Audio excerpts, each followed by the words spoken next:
tristes, mas graças a Deus... Deixa eu trocar para cá que eu vou ficar me mexendo também, pastor. Mas graças a Deus que isso aconteceu, porque hoje nós temos a salvação em Cristo Jesus. E a palavra que eu quero falar está em Mateus 27, o único registro do que aconteceu nesse sábado, calmo, mas não tão calmo, silencioso e muito ansioso.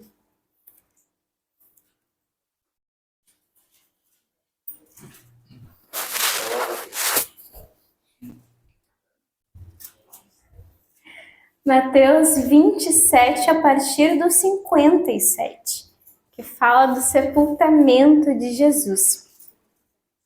Ainda na sexta-feira, diz assim, que ao cair da tarde, chegou um homem rico de Arimateia chamado José, que se tornara discípulo de Jesus. Dirigindo-se a Pilatos, pediu o corpo de Jesus e Pilatos ordenou que lhe fosse entregue. José tomou o corpo, envolveu-o num lençol limpo de linho e o colocou num sepulcro novo que ele havia mandado cavar na rocha. E fazendo rolar uma grande pedra sobre a entrada do sepulcro, retirou-se. Maria Madalena e a outra Maria estavam sentadas ali, à frente do sepulcro. No dia seguinte, isto é, no sábado, os chefes dos sacerdotes e os fariseus dirigiam-se a Pilatos e disseram: Senhor, lembramos que enquanto ainda estava vivo, aquele impostor disse: depois de 3 dias ressuscitarei. Ordena, pois, que o sepulcro dele seja guardado até o 3º dia, para que não venham seus discípulos e, roubando o corpo, digam ao povo que ele ressuscitou dentre os mortos. Esse último engano será pior do que o primeiro.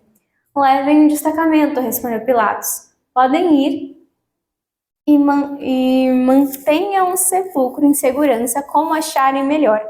Eles foram e armaram um esquema de segurança no sepulcro e, além de deixarem o destacamento montando guarda, lacraram a pedra. Depois do sábado, tendo começado o 1º dia da semana, Maria Madalena e a outra Maria foram ver o sepulcro. E eis que sobreveio um grande terremoto, pois o anjo do Senhor desceu dos céus e, chegando ao sepulcro, rolou a pedra da entrada e assentou-se sobre ela. Os irmãos podem se assentarem? Aqui fala do que aconteceu nesses 3 dias de maneira muito resumida. Não vou nem falar tanto sobre a sexta-feira, porque a sexta-feira foi o dia em que Jesus foi crucificado e ele foi morto. O corpo dele morreu naquela cruz. E depois fala que ao cair da tarde chega um homem chamado José de Arimateia, que, como diz o pastor, era o dia da preparação, que é chamado. É o dia de sexta-feira, que é o dia pré-sábado, vamos dizer assim, que é o dia em que os judeus eles faziam tudo o que tinham que fazer antes de virar a noite e cair o sábado, que eles chamavam, que era o dia seguinte da preparação, que era o sábado do Senhor, porque o sábado era muito importante para eles, e a gente vai descobrir mais um pouquinho do que o sábado significa. Aqui é chamado do dia da preparação, porque, como eu disse, eles se preparam para o sábado. Se alguém for cozinhar, cozinha em dobro para não ter que fazer essa atividade no sábado. Se alguém for construir, já antecipa o trabalho que não vai trabalhar. Se alguém trabalha no campo, faz o trabalho em dobro para não perder o sábado. Porque o sábado ele foi posto como ele é muito pregado no Novo Testamento como um descanso. Mas a essência do sábado não é apenas o descanso físico, não é apenas deitar e dormir o dia todo e não fazer nada, mas a ideia do sábado, o chamado Shabat, era para ser um dia que as pessoas se dedicavam a Deus, se separavam a Deus, se consagravam a Deus. E a gente vai ler um pouquinho. Primeiro a gente vai começar do básico, a gente vai estudar o sábado. E a gente vai voltar lá para os mandamentos de quando isso é mencionado, em Êxodo 28. no versículo 8. E a gente precisa entender a importância do sábado, a importância do mandamento do sábado para aquelas pessoas, porque Maria Madalena esperou até o sábado acabar para poder ir correndo no sepulcro, ver onde o mestre dela estava, onde ela ansiava, acredito que ansiava de todo o coração de não encontrar ele lá e encontrar vivo, e foi isso que aconteceu. Maria Madalena estava, eu acredito que estava em prantos antes mesmo de encontrar Cristo ressurreto, torcendo para que o Senhor dela, que falou que ia ressuscitar no terceiro dia, realmente tenha ressuscitado no terceiro dia, porque ela ainda tinha fé. Aqui em Êxodo 28, deixa eu ver se eu anotei certo também, né? Vamos ver, vamos com calma. Êxodo 28, acho que eu anotei errado.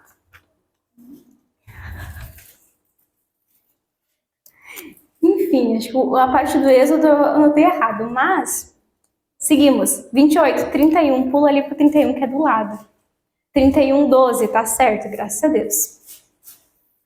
31:12 fala do dia do sábado e fala: disse ainda o Senhor a Moisés: diga aos israelitas que guardem os meus sábados. Isso será um sinal entre mim e você, geração após geração, a fim de que saibam que eu sou o Senhor que os santifica. Guardem o sábado, pois para vocês é santo. Aquele que o profanar terá que ser executado. Quem fizer algum trabalho nesse dia será eliminado no meio de seu povo. Em 6 dias qualquer trabalho poderá ser feito, mas no sétimo dia é o trabalho, dia de descanso consagrado ao Senhor. Quem fizer algum trabalho no sábado terá que ser executado. Os israelitas terão que guardar o sábado. Terão que guardar o sábado, ele e os seus descendentes, como uma aliança perpétua. Isso será um sinal perpétuo entre mim e os israelitas, pois em 6 dias o Senhor fez o céu e a terra, e no 7º dia ele não trabalhou e descansou. Quando o Senhor terminou de falar com Moisés no Monte Sinai, deu-lhes as 2 tábuas da aliança, tábuas de pedra escritas pelo dedo de Deus. Então aqui é o acontecimento que Moisés sobe ao monte e daí os israelitas gritam: meu Deus, a glória é demais, eu não vou subir no monte. Moisés, sobe no monte e fala por Deus, fala com Deus por nós, vai ser o nosso mediador, sobe lá, enfrenta a ira de Deus, porque a gente não vai chegar daquele monte que está trovejando e tremendo. Monte, a glória de Deus fala que tinha descido naquele monte, então era assustador chegar perto do monte. E os israelitas preferem ter medo do que ter a ousadia de poder chegar na presença do Senhor. Então Moisés sobe o monte, e até depois ali no próximo capítulo vai falar do bezerro de ouro, que tem todo aquele acontecimento de que ele desce do monte, ele vê o povo cometendo pecado, ele quebra as tábuas da aliança, e depois ele sobe de novo, ele fala de novo, e ele faz mais tábua da aliança. E daí aqui Deus está falando aqui do dia de sábado, que o dia de sábado é para ser sinal entre Deus e o povo de Israel, geração após geração. É para simbolizar uma aliança, e ele fala uma condenação, que quem fizer alguma coisa, um trabalho nesse dia, quem que não usar esse dia como um dia de descanso consagrado ao Senhor, fala que vai ter que ser executado. Então essa era a pena naquela época de fazer algum trabalho que não seja a Deus, que não seja para servir o Senhor. E a gente vê que esse significado ele acaba perdendo com o tempo, porque eles preferem fazer coisas simples e fazer outras coisas humanas. E quando vê Cristo curando um pecador no sábado, fazendo uma coisa para a glória de Deus, honrando e se consagrando a Deus, eles encaram Jesus como o errado da história, como aquele que perverteu o significado do sábado. Ali em Deuteronômio, vizinho, a gente vem mais um pouquinho agora, Deuteronômio 5, repete mais uma vez os 10 mandamentos. ele passa mais uma vez para o povo de Israel. Moisés vai e fala esses 10 mandamentos novamente ali em Deuteronômio 5, a partir do 12. Fala de novo: guardarás o dia de sábado a fim de santificá-lo, conforme o Senhor, o teu Deus, te ordenou. Trabalharás 6 dias e neles fará todos os seus trabalhos. Mas no 7º dia é um sábado para o Senhor, o teu Deus. Nesse dia não farás trabalho algum, nem tu, nem teu filho ou filha, nem o teu servo ou serva, nem o teu boi, o teu jumento, ou qualquer dos teus animais, nem o estrangeiro que estiver em sua propriedade, para que o teu servo e a tua serva descansem como tu.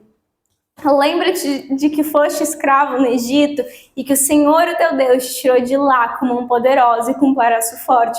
Por isso o Senhor, o teu Deus, te ordenou que guardes o dia de sábado.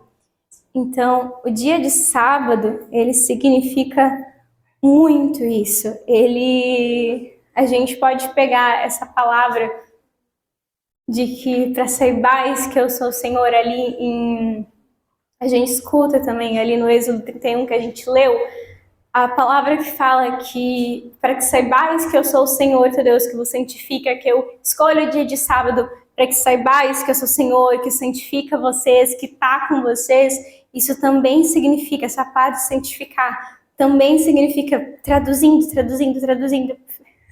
pode também significar os separem, os consagrem. Então Deus está falando, vocês vão separar o sábado, vocês vão consagrar o sábado, porque vocês também são separados e consagrados para mim. Porque esse é todo o conceito, vamos dizer assim, da lei dos 10 mandamentos e da lei do sábado, que o povo de Deus era um povo separado e diferente. Até que eles falam, Senhor, que nome que a gente vai falar do nosso Deus? E Deus fala, eu sou. Qual que vai ser a nossa diferença? E Moisés, ele chega, se não me engano é Moisés, ele chega para Deus e fala, eu quero que o nosso povo seja diferente dos inimigos. Qual que vai ser a nossa diferença? Porque o nosso Deus anda conosco. E se eu sair daqui, eu só saio daqui se o Senhor for comigo. Eu não saio daqui se o Senhor não andar conosco.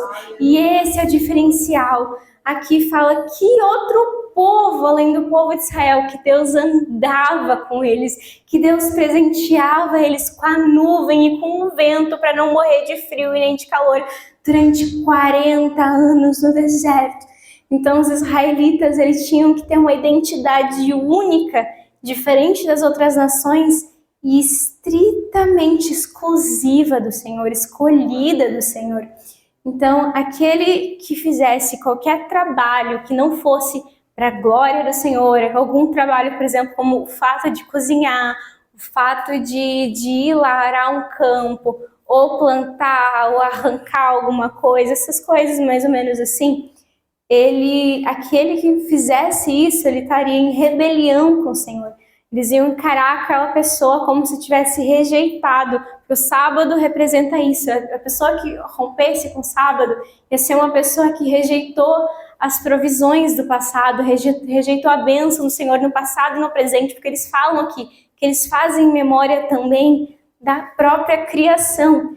E fala que a criação, o verbozinho lá em Gênesis 2:1, que fala que ao 7º dia ele descansou, ele parou com o trabalho para descansar, significa cessar. E essa palavrinha significa interromper alguma atividade para realizar outra. Então tudo isso serve para dizer que no sábado não era para deitar, tirar a perna para cima e não fazer nada. Era para parar o que tu estava fazendo a semana toda e focar completamente no Senhor.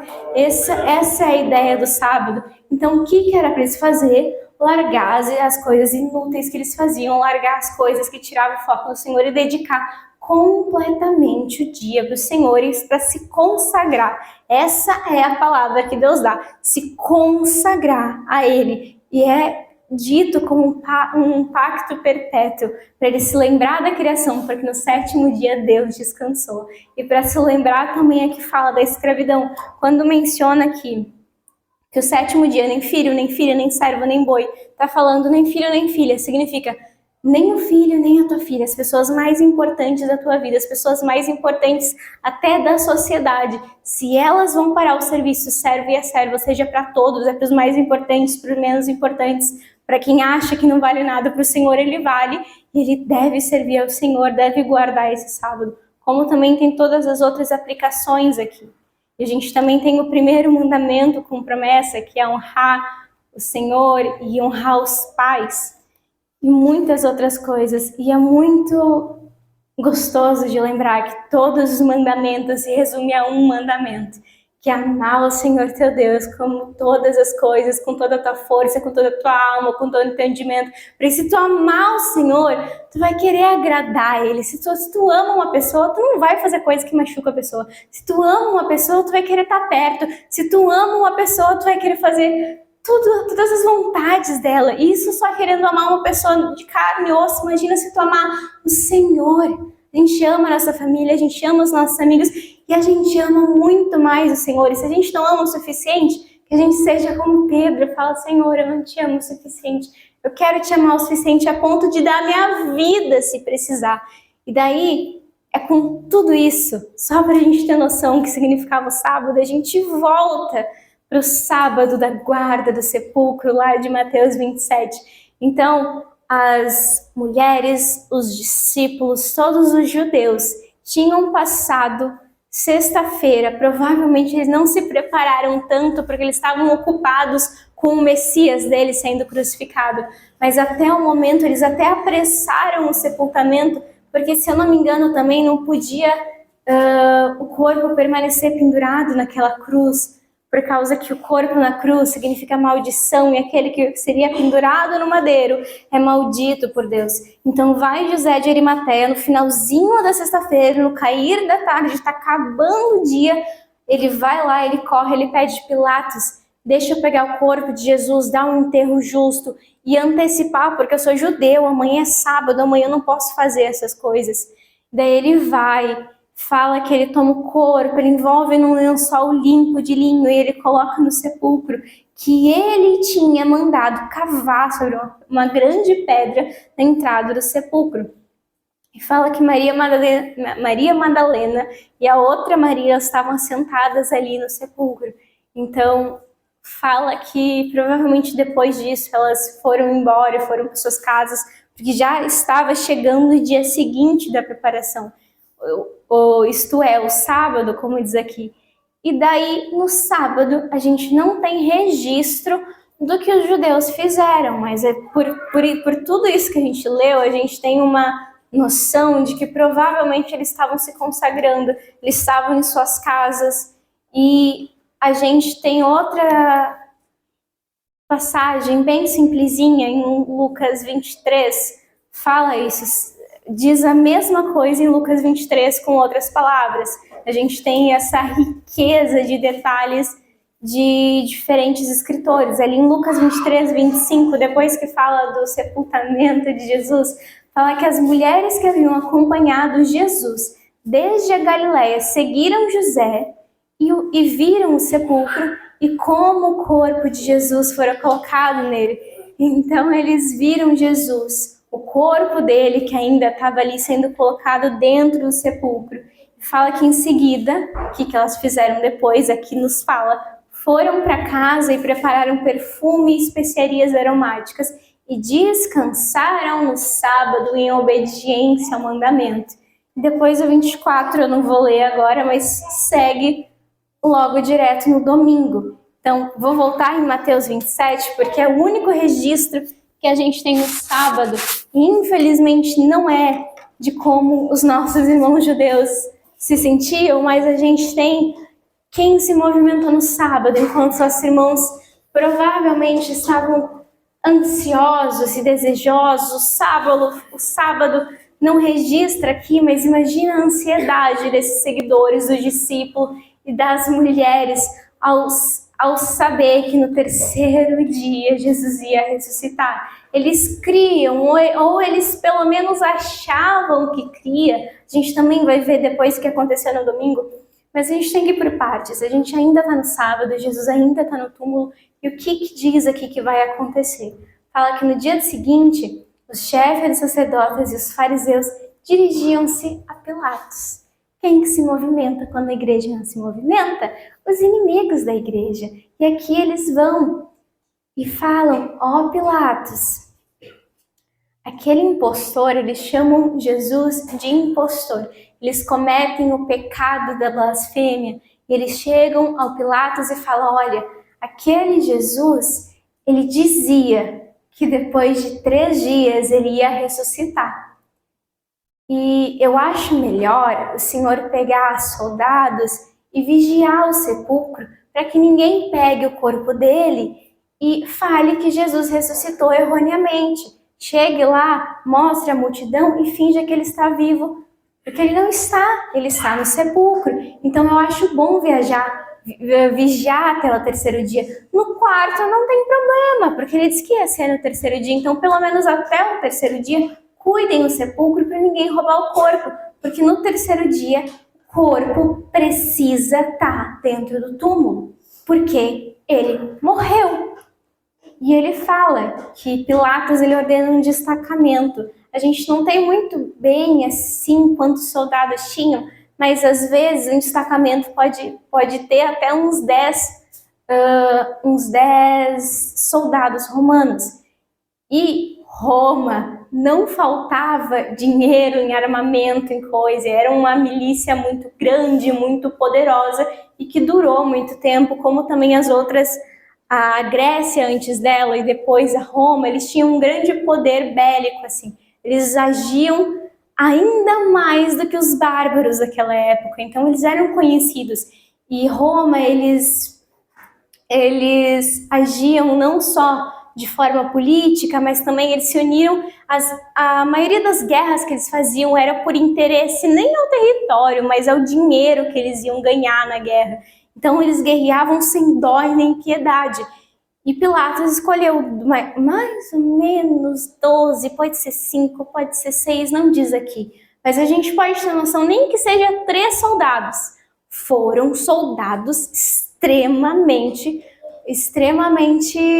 com um treinamento muito bom. Então, qualquer pessoa em sã consciência não chegaria perto de um soldado de Roma. Então, eles levaram querendo dizer, ó, o túmulo ninguém vai chegar perto do túmulo com aqueles soldados lá. Então, ele ainda manda e fala, ó, pode ir, faça o que vocês quiserem, vigiem. Pilatos nem se importa mais.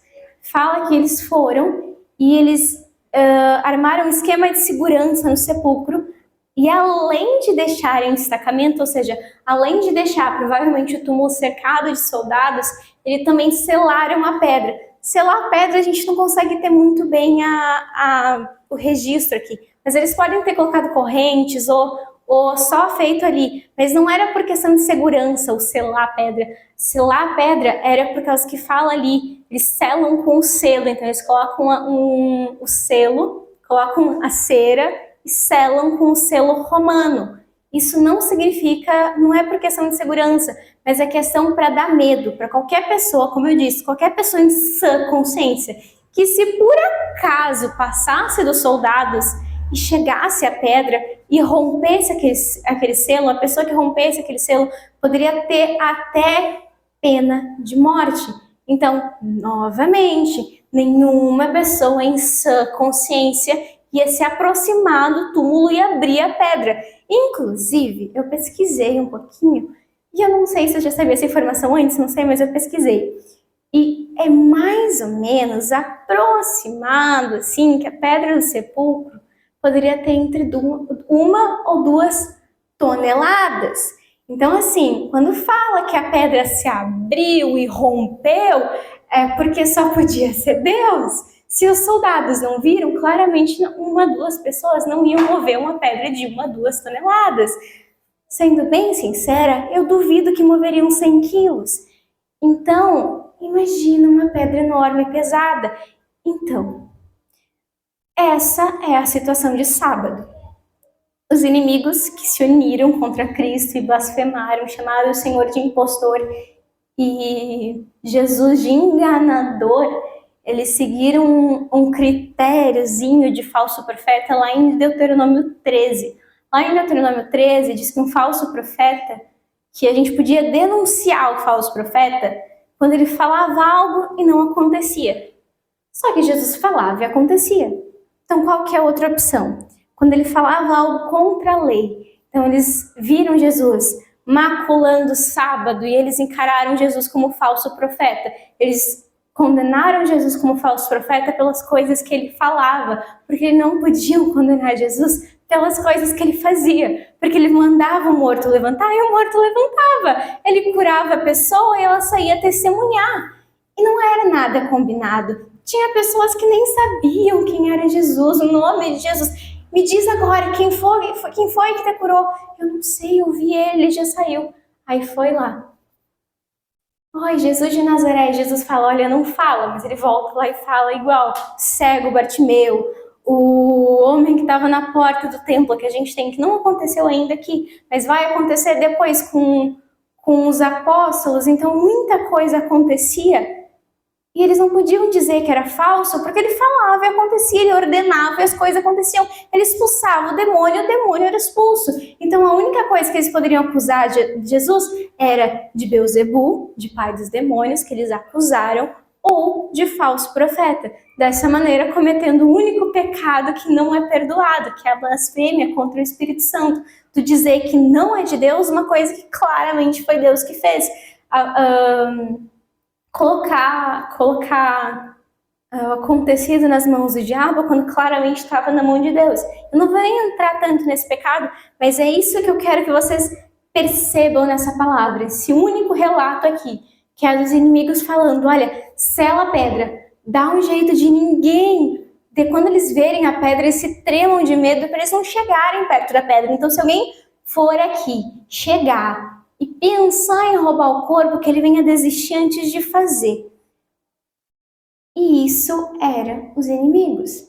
Agora eu quero voltar com vocês lá naquela outra palavrinha que eu falei que eu ia ler com vocês, de Lucas 24. Não estamos mais no sábado, agora estamos no domingo, no terceiro dia. Jesus ressuscitou, e ele não apenas ressuscitou, como as primeiras pessoas que o viram foram mulheres. E isso é muito interessante, porque naquele tempo mulheres não eram consideradas dignas de muito crédito, de muito testemunho. Se a mulher falava uma coisa, as pessoas já olhavam meio torto. Então uma mulher dizer que um judeu, profeta que morreu, ressuscitou, isso é muito estranho. Mas elas foram as agraciadas de ver Jesus pela primeira vez. E nenhum dos evangelhos deixa de mencionar isso. Eles mencionaram quem que viu? As mulheres. Então, os escritores foram fiéis do mesmo jeito, porque o trabalho do escritor aqui dos evangelhos não é convencer o leitor. Esse é o trabalho do Espírito Santo. É registrar o que aconteceu. Então, a gente tem a ressurreição, que eu acredito que vocês saibam de cor e salteado, mas eu não vou ler a ressurreição em Lucas 24, eu vou ler o caminho de Emaús, ali no 13. Enquanto os inimigos da cruz, eles lembravam da palavra de ressuscitar ao terceiro dia, aqui estamos no domingo, certo? Mas o sentimento dos discípulos é um sentimento de incredulidade, de uma forma. E a gente até consegue entender, mas a gente vê aqui, a partir do 13, fala que naquele mesmo dia, no domingo, lembrando, 2 deles estavam indo para um povoado chamado Emaús, a 11 quilômetros de Jerusalém. Então, por isso que é chamado o caminho de Emaús. E fala que no caminho, eles conversaram a respeito de tudo que havia acontecido. Ou seja, eles provavelmente falaram, olha, a gente foi discípulo daquele Senhor, ele disse que ia ressuscitar o terceiro dia, mas nós ainda não sabemos, nós ainda não vimos. O terceiro dia chegou e nós nem vimos ele ressuscitado. E fala que no 15, enquanto conversavam e discutiam, o próprio Jesus se aproximou e começou a conversar com ele. Mas os olhos deles foram impedidos de reconhecê-lo. Então mesmo se, como diz aqui, o próprio Jesus estava caminhando do lado deles, os olhos deles estavam cegados.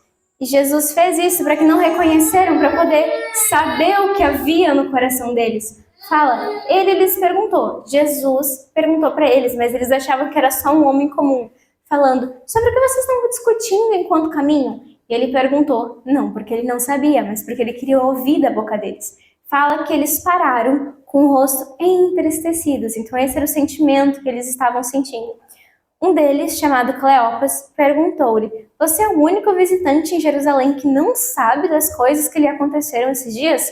Que coisas? Perguntou ele. O que aconteceu com Jesus de Nazaré? Respondeu eles. Ele era um profeta, poderoso em palavras e em obras diante de Deus e de todo o povo. Os chefes, os sacerdotes e as nossas autoridades o entregaram para ser condenado à morte e o crucificaram.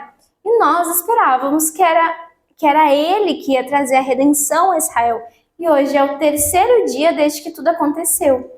Algumas das mulheres entre nós nos deram um susto hoje. Foram de manhã bem cedo ao sepulcro e não acharam o corpo dele. Voltaram e nos contaram ter tido uma visão de anjos que disseram que ele está vivo. Alguns dos nossos companheiros foram ao sepulcro e encontraram tudo exatamente como as mulheres tinham dito, mas não ouviram.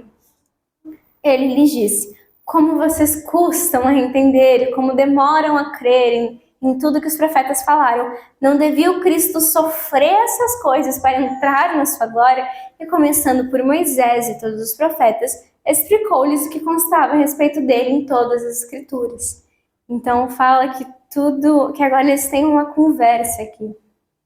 E depois ele se revela, eles convidam ele para andar mais um pouquinho e chegar no povoado que eles estavam indo e fala que eles vão e eles sentam à mesa. E quando eles sentam à mesa, os olhos deles foram abertos e o reconheceram. E quando eles reconheceram Jesus, não, mas a gente está falando de Jesus para Jesus, fala que Jesus desapareceu da vista deles.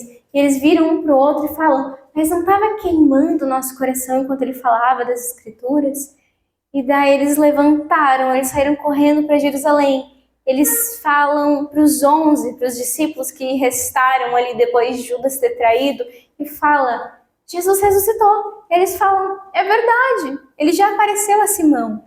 E eles falam, contam no caminho de Emaús, e os 11 já sabiam que Jesus tinha ressuscitado. Mas aqui dá para perceber que enquanto os outros estão loucos para acusar Jesus de enganador, eles estão pensando, olha, vai chegar esse terceiro dia, ninguém vai pegar o corpo e a gente vai estar certo que aquele Jesus era um falso profeta. Enquanto isso, os judeus, os discípulos estavam entristecidos. O Senhor deles, que passou anos da vida deles com eles, morreu. Eles estão esperando o terceiro dia. Chegou o terceiro dia, mas eles não viram o Senhor, então talvez eles estavam errados. Talvez aquele profeta realmente não era um profeta. Uma dúvida está no coração deles e uma tristeza está no coração deles. A gente vê dois lados da moeda aqui. Isso, como eu disse, estamos no domingo. Na linha do tempo, estamos no domingo, isso aconteceu. Porque Jesus já estava ressurreto, Jesus abre os olhos deles, eles percebem, mas Jesus, aí vai embora toda a dúvida, toda a tristeza do coração deles, eles falam, não, mas Jesus é verdadeiro, ele está aqui na nossa frente. E eles falam que eles saíram correndo, eles voltaram para Jerusalém, estavam indo para o lado de Emaús, eles foram para o outro lado só para dizer que Jesus ressuscitou. Ele chega lá e Jesus já estava Jesus já tinha aparecido para eles, mas aqui está a prova. Jesus ressuscitou, os primeiros que viram foram as mulheres. E ali fala que aqueles dois homens que estavam ali, quando ouviram que eram as mulheres, foi um susto, viram um vulto, acharam que alguma coisa aconteceu de errado, a gente foi, estava vazio o túmulo, mas a gente não encontrou o corpo, então não sei o que aconteceu. Talvez ele tenha ressuscitado, talvez não, as mulheres devem estar meio doidas. Isso era o pensamento deles. A gente volta, mais uma vez, muita paciência, a gente volta de novo para Mateus 28 agora, a gente leu o 27, sábado aconteceu, eles selaram o túmulo, mas a gente sabe que Jesus ressuscitou. E o mais interessante é que no 28 fala como o sepulcro foi aberto, que a gente já leu, mas a gente vai ler de novo, porque nunca é cansativo lembrar como que o Senhor nos salvou em uma cruz e ressuscitou no terceiro dia para nos dar a vida eterna e não uma vida abundante na terra, mas uma vida abundante eternamente. Ter tempo de sobra para gastar com o Senhor.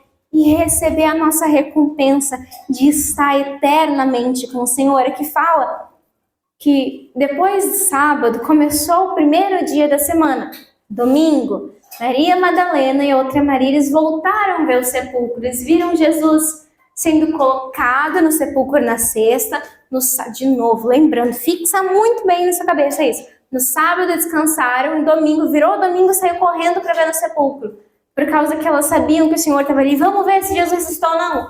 E fala que elas estavam ali, elas viram isso acontecendo. Fala que sobreveio um grande terremoto, pois um anjo do Senhor desceu dos céus, chegando ao sepulcro, rolou a pedra da entrada e assentou-se sobre ela. Sua aparência, a pedra de 1 a 2 toneladas. O anjo rolou a pedra da entrada e assentou-se sobre ela. Sua aparência era como um relâmpago e as suas vestes eram brancas como a neve. Os guardas temeram de medo e ficaram como mortos. O anjo disse às mulheres: não tenham medo, sei que vocês estão procurando Jesus que foi crucificado. Ele não está aqui, ressuscitou como tinha dito. Venham ver o lugar onde ele jazia. Vão depressa e digam aos discípulos dele: ele ressuscitou dentre os mortos, está indo adiante de vocês para a Galileia. Lá vocês o verão. Notem que eu já os avisei. As mulheres saíram depressa do sepulcro, amedrontadas e cheias de alegria. Foram correndo anunciar aos discípulos de Jesus. De repente, Jesus as encontrou e disse: salve! Elas se aproximaram dele, abraçaram-lhe os pés e o adoraram. Então Jesus disse: não tenham medo, vão dizer aos meus irmãos que se dirigem a Galileia, lá eles me verão. E fala, seguindo no 11, enquanto as mulheres estavam a caminho, alguns dos guardas dirigiam-se à cidade e contaram ao chefe do sacerdote tudo o que havia acontecido. O chão tremeu, apareceu um anjo, tirou a coisa da frente, eu não sei, aquilo, nunca vi algo como, brilhava, ele branco como a neve, e as mulheres viram também, elas saíram correndo falando que Jesus ressuscitou, mas eu não vi direito Jesus, eu não sei o que aconteceu. Eles contaram, e fala que quando os chefes sacerdotes se reuniram com os líderes religiosos, eles elaboraram um plano, eles deram aos soldados uma grande soma de dinheiro. Pegue esse dinheiro, que agora vocês não vão comentar com ninguém o que aconteceu. Vocês vão dizer que os discípulos vieram durante a noite. Não importa quantos soldados tinham aqui, não importa o peso da pedra, não importa o selo, ignorem tudo isso. Só finge que nada aconteceu. Fala que eles viram, que eles furtaram o corpo enquanto estávamos dormindo. E se isso chegar aos ouvidos do governador, se isso chegar a Pilatos, se chegar a alguém mais, a gente vai dar explicação e a gente vai livrar você de qualquer problema. Mas, pelo amor de Deus, não fale a verdade, não fale do que aconteceu. Pega esse dinheiro, aceita e mente, faz isso. E aqui o autor de Mateus, ele fala que essa versão se divulgou entre os judeus até o dia de hoje. Então, isso aconteceu e está escrito aqui. E até relatado essa farsa que eles fazem de eles irem chegar e falar para os sacerdotes, chegar para os líderes religiosos e falar: olha, eu acho que ele estava certo, eu acho que ele ressuscitou o terceiro dia mesmo. Mas daí eles, para não saírem como errados, para não sair como falso profeta, eles subornam os guardas e falam: olha, vai, fala que Jesus não ressuscitou, que isso é invenção, que eles vieram aqui, roubaram o corpo e fingiram que ele ressuscitou. Fale tudo, mas não fale a verdade.